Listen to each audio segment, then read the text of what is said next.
cook? You're always so eager to get carried away, aren't you? Miranda sneered. For a family that's not rich, maybe you shouldn't be enjoying this trip on my husband's money. Miranda, my sister-in-law, directed that snobby comment at our family. We were all in Hawaii on vacation, including her. Why would she say something so rude? My brother, who's a doctor, planned this trip, and she shouldn't complain given his generosity. But even though she annoys me, I can't say anything back because she's my sister-in-law. I was thinking about how to lighten the mood when suddenly, paft hada haga haga. My mom's laughter completely changed the atmosphere. My name is Elisa, and I'm 20 years old. I'm an ordinary college student at a private university's school of education. I want to become a childcare worker. My days are full of assignments, hands-on training, and part-time jobs. I work hard because of my family's support. I live with my parents. My dad works in an office, and my mom has a part-time job at a nearby bakery, just a typical American family. I find a lot of comfort in our normal family life. Besides my parents, I have an older brother, John, who is 8 years older than me. He graduated from a state medical school and works at the same hospital where our maternal grandfather is the director. Even though my brother is very accomplished, my parents, especially my mom, always support my dreams without comparing us. My mom is particularly thoughtful and considerate. She once told me, "You know, Lisa, it doesn't matter if your family is successful." My dad was a doctor too, but I chose to go to culinary school after high school. "Didn't you ever think about taking over Grandpa's practice?" I asked. "Darling, I was never interested in being a doctor. The responsibility of people's lives was just too much for me," she chuckled. "But you were an only child. Maybe Grandpa secretly wanted you to." "Maybe so, but it's my life, right?" And now, with John being a doctor, everything turned out okay. My father's just happy that one of his grandchildren has followed in his footsteps. I guess that's true. I don't think Mom ever intended to slight my grandfather. She chose her own happiness, marrying my father instead of taking over the family practice. Now that John's a doctor and works at Grandpa's hospital, there's no worry about his successor. It makes me realize that my mom has been through a lot. Because of her experiences, she's very supportive of me. Normally, with a brother who's a doctor, there might be expectations on me.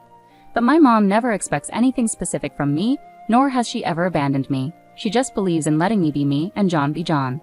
My dad feels the same way. When I told him I wanted to become a childcare worker, he didn't hesitate and just said, "Give it your best shot."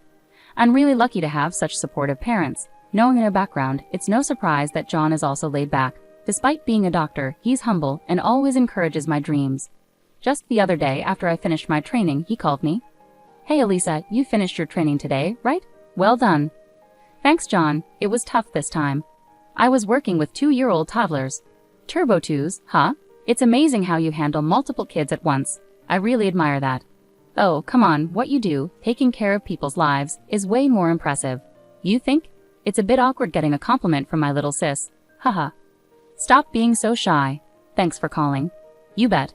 We'll hang out soon." Suddenly, a chilly voice from the other end asked, "Who are you talking to?" Ignoring the voice, John quickly said, "Catch you later," and hung up. It was Miranda, John's wife. It seems she doesn't like him talking on the phone. There have been times, whenever I hear her voice in the background while talking to John, he always ends the call as soon as she speaks up. It's clear she might be controlling towards him. I've always wondered why someone as kind as John married Miranda. Needless to say, I'm not fond of my sister-in-law. From the first time she visited our home for introductions, my impression of her was terrible. It was just me, John, and her at home since my parents hadn't returned yet. As soon as John stepped out, she turned on me. "What's your name again?" "Duh. Nice to meet you. I'm Elisa, John's sister." "Haha, that's funny. John is quite handsome, but you look nothing like him, huh?" "Oh. What?" "Elisa, right? Which university?" "Probably a state university aiming to become a doctor like John, right?" "No, I'm at a private university aiming to be a preschool teacher." As soon as I said that, her eyes widened in surprise. "What? A preschool teacher?" she exclaimed, covering her mouth with her hand. "Wow, I'm shocked. How does the sister of a doctor end up wanting to be a preschool teacher?" "Oh. What do you mean by that?" "Just what I said. Oh. Your parents must feel sorry. They have a brilliant son, and then there's you, wanting to be a preschool teacher. Lol. That's not true. My parents fully support my dream." "Seriously? Do you really think they're supporting you?" "No way, right?" "Oh, do they just have low expectations for you?" "As long as they have brilliant John, that's all that matters to them." "Oh. That's not true." She said these hurtful things casually, leaving me at a loss for words. When John returned to the living room, she switched back to her cold demeanor towards him. Later, when Mom and Dad came home and exchanged greetings, she stayed distant, mostly interacting with John. My brother must really like Miranda because he always praised her, calling her incredibly kind and saying she makes calm, rational decisions.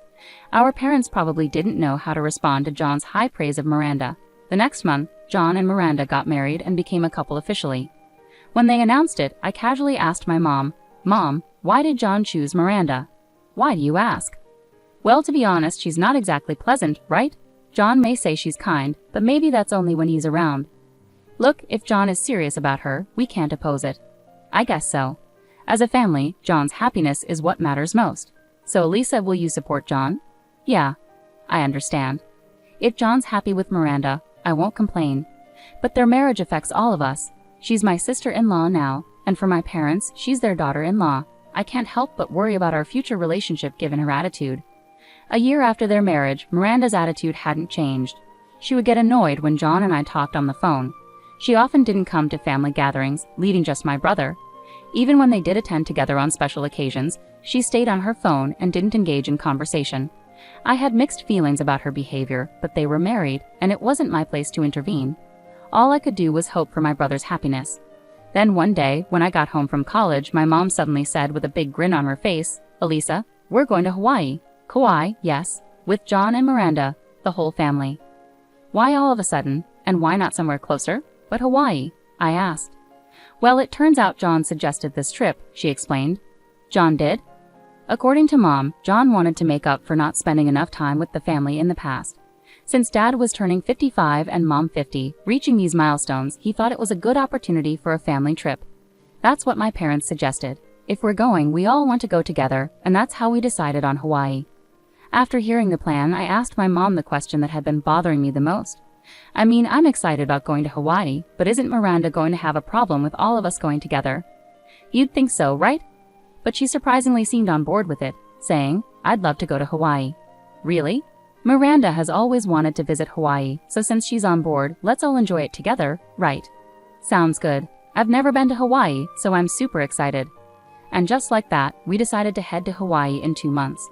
The thought of Miranda joining us did bring some mixed feelings, but the excitement of the trip overshadowed them. 2 months later, we met John and Miranda at the airport and boarded our flight.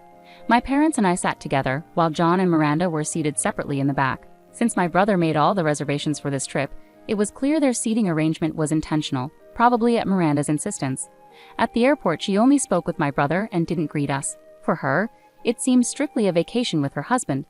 Both my parents noticed Miranda's attitude, but they didn't let it bother them and seemed to be thoroughly enjoying the trip.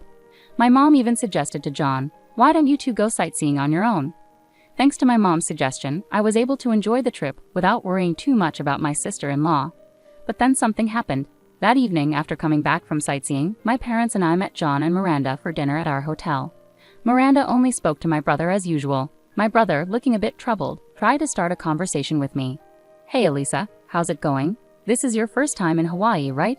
"Yeah, I've only seen it on TV, so it's really amazing to be here." "I'm glad you're enjoying it. I'm happy we decided on Hawaii." "Thanks for suggesting this trip, John. I'm having such a great time." "Yeah, but this trip was..." Just as my brother started to speak, Miranda interrupted with a sarcastic comment and glared at me. There was an awkward silence after her remark. Then Miranda mockingly said, "Cook, always so quick to get carried away, aren't you?" "Miranda, don't call me by my name," I snapped. Why are you saying that?" I stammered, taken aback by Miranda's harsh words. "Excuse me? Why would I want to be close to his sister, who's training to be a preschool teacher? With a father who's an office worker and a mother who works part-time? I only need John." "Hold on, that's not fair," I protested. "For a family that's not well off, maybe you shouldn't be living it up on my husband's dime." In that moment, anger and shock froze my thoughts. I couldn't find words to counter what she said. It's not that I couldn't respond, I was just so taken aback that I didn't know what to say. My dad and John seemed just as stunned. They stared at Miranda with mouths agape, while she busied herself with her phone. Suddenly, my mom burst into laughter. "Paft, ha ha ha." "Mom," I exclaimed. Sorry, my mom said, still chuckling. "It's just too funny, I couldn't help it. Lol." Seeing my mom laugh, Miranda's face instantly darkened. Clearly upset, she snapped at my mom, "Excuse me, what's so funny?" "I'm sorry, Miranda dear. It's just that my stomach hurts from laughing." The irony. Coming on this trip riding on someone else's dime and acting like this? Well, maybe I'll just head back then. Oh. What? Miranda was stunned. My mom stood up and signaled to my dad and me. Let's go. We were surprised by my mom's response, but we followed her lead and left the table. Miranda seemed annoyed but didn't say anything as we walked away. Suddenly, John stood up, raising his voice at Miranda. Hey, that was way out of line. What, John? She asked, clearly taken aback. Apologize to Mom, to my family. I had never seen this side of John before. He was always at Miranda's beck and call, but now he was furious. Miranda appeared rattled and tense. Hold on, John, what's gotten into you? You've always had my back. I supported you because I chose you, but I've had enough. I can't deal with your self-centered attitude anymore. Why? Why all of a sudden? It's clear that this trip happened because of Mom. I had planned to cover everything, but Mom ended up paying for everyone, including us. No way. Your mom did that? I was surprised by this revelation. John had claimed to be covering the expenses, but apparently Mom had secretly paid for everything and told John to keep it quiet. Even Dad, who was usually in the loop, believed John was footing the bill and was equally shocked. Miranda, speechless, listened as John delivered his final blow. Thanks to the mom you always mocked, I got the job at the hospital, which supports us all. Don't you understand? What do you mean? Why bring your mom into this? Have you forgotten already? The head of the hospital where I work is my mom's dad. No, you're lying. I knew it. I always felt you weren't interested in my family. You never really listened, did you? You just wanted to marry a doctor like me, didn't you? No, that's not true. I mean, yes, I wanted a better life, but that doesn't mean I disregarded you, John. Miranda reached out, but John forcefully pushed her hand away. His anger was palpable, his gaze icy and intense. Don't play games with me. I didn't marry you to be used. I was foolish to marry you, deceived by your motives, but I did love you sincerely, Miranda, yet you insulted my family. Wait, John, I promise I'll. It's too late. Even if you change now, your hurtful nature won't. I won't spend my life with someone who looks down on my family. It's not my parents who should leave. It's you, Miranda. Miranda's face drained of color as John's words hit her hard. Tears welled up in her eyes as she pleaded with him. Please wait, John. I'm begging you. Forgive me. I'll do anything. But John's expression remained cold and unmoved. Without saying another word or reacting harshly, he continued to stare at her with a cold demeanor. Unable to bear the tension any longer, the next day, Miranda left the country alone. Later, I learned they divorced, with an agreement that Miranda would never contact John again. There was no division of assets, and it was as if her insults had never happened. However, Miranda's fixation on John grew troubling. She reportedly even showed up at his workplace, prompting John to involve the police, resulting in a restraining order against her. Now living under her parents' watchful eyes, Miranda leads a secluded life. It seems unlikely we'll see her again. Our parents also seem relieved. The happiness of our family remains the most important thing to us all. This experience has once again reminded us of that.